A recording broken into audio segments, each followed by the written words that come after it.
What is a circular economy and how does flexible packaging, and more specifically the Flexible Packaging Association, fit into that?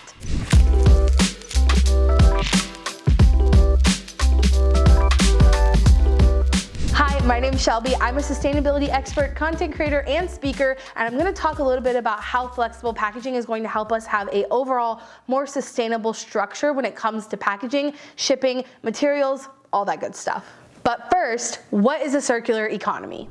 A circular economy decouples economic activity from the consumption of finite resources. It is a resilient system that is good for business, people, and the environment. The circular economy is a system solution framework that tackles global challenges like climate change, biodiversity loss, waste, and pollution. In simpler terms, and as I like to say, a circular economy is the pinnacle of the zero waste movement. The idea behind a circular economy is that nothing is wasted. Instead, it is constantly circulated throughout the system. Instead of creating a product, using it, and then throwing it into the landfill, which we call a linear system, a circular system would take that waste and find a way to reuse it, recycle it, etc. So how does flexible packaging and the Flexible Packaging Association fit into all of that? Well, a key component of the circular economy is source reduction and reuse. Flexible packaging itself uses the least amount of resources to get the same amount of product to you.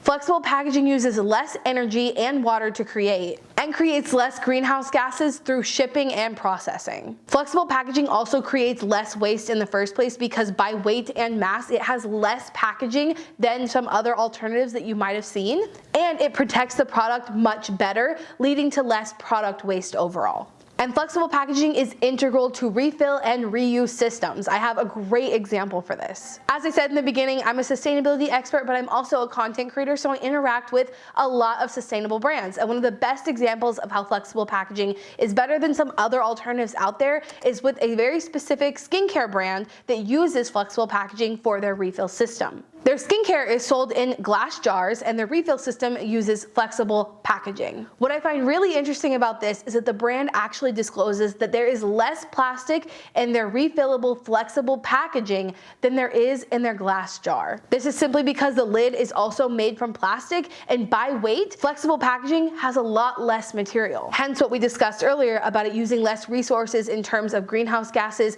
production emissions, and water.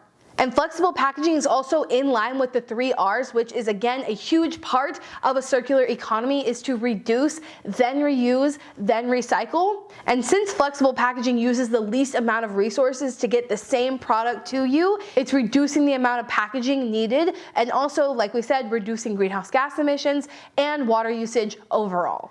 I hope all of that makes sense as to how flexible packaging can help us get to a circular economy, but let's talk a little bit more about the Flexible Packaging Association specifically. The Flexible Packaging Association is there to advocate on behalf of industry, specifically people who use flexible packaging. And one of the key things that they advocate for is something called extended producer responsibility. Again, another key word at the pinnacle of what we would call the zero waste movement, which is also the pinnacle of a circular economy. Extended producer responsibility, or EPR, bills put the pressure on businesses to do their part to clean up the system that we currently live in and to make it more circular. And in order to do that, FPA has laid out so many different ways that we can work towards a circular economy, and they're there to advocate on the behalf of that. In layman's terms, FPA advocates for EPRs, which is what we need to get to a circular economy. In order to have a meaningful EPR program, money flowing from fees on consumer goods needs to modernize the US recycling system, granting access to all for recycling and composting and for all packaging. Today's packaging gets collected, recycled, or composted, and the products of that recycling and composting get made into new packaging and products. Some pieces of legislation will just collect fees to pay for the status quo, and that doesn't do any good. Again, in layman's terms, what that means is our current recycling system is stuck in the 1980s. A lot of manufacturers have realized that flexible packaging is better in every single way when we consider the environment. other than its recyclability, because our system hasn't caught up to the majority of packaging. Flexible packaging is the number 2 type of material right behind corrugated cardboard. And if flexible packaging is better for the environment in several different metrics like we already talked about, it makes sense to create a recycling system for this type of packaging instead of vice versa. And that's what EPR bills aim to do, and that's what FPA advocates for. FPA supports bills that have been introduced in Maryland, Connecticut, and Vermont, and are working on bills currently in New York, Colorado, and California. And there should be a federal bill coming around very soon, if it's not already out. As someone who has been somewhat of a figure in the zero waste movement over the last several years, I personally believe that if we had focused our energy on extended producer responsibility and modernizing our recycling system, we would be looking at a very different picture today if we had focused on that rather than focusing so much energy on trying to change ourselves within a broken system. That broken system is that linear economy we talked about. We need to get to a circular one. But there's a reason we don't already live in a circular economy, so what are the challenges? Well, we can make flexible packaging recyclable or compostable, but the problem really comes down to access. Right now, that broken recycling system we talked about doesn't give consumers access to recycle flexible packaging in most places. But it's the same for composting. You may have heard the stat that only around 9% of all plastics ever created have actually been recycled. But what if I told you only around 30% of glass in the US gets recycled and only 1 in every 3 Americans has access to composting? And that's not taking into consideration if that person that has access to composting is actually using it or has the education to know how to do so.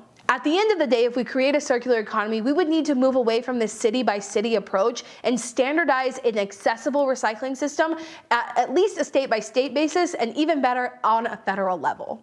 Everyone should have access to composting and recycling if we want to create a circular and sustainable society. It shouldn't differ by where you live. Now at this point, if you're anything like me, you're thinking, okay, now I understand that flexible packaging is actually a sustainable option and not something that I need to be afraid of. I understand the changes that need to happen on a government level, but are brands holding up their part of the deal? Well, the truth is that most brands have set goals to have everything recyclable or refillable by 2030.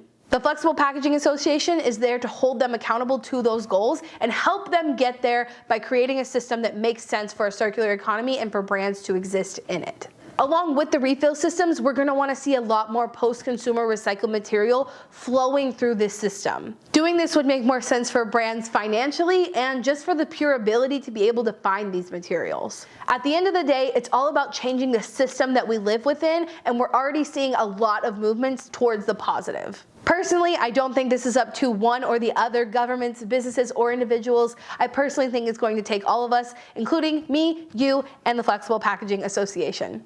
So I hope you learned something new today about what the circular economy is and how we're going to get there and how the Flexible Packaging Association is going to help us. If you have any questions, leave them in the comments for me and we'll get back to you. Thanks so much.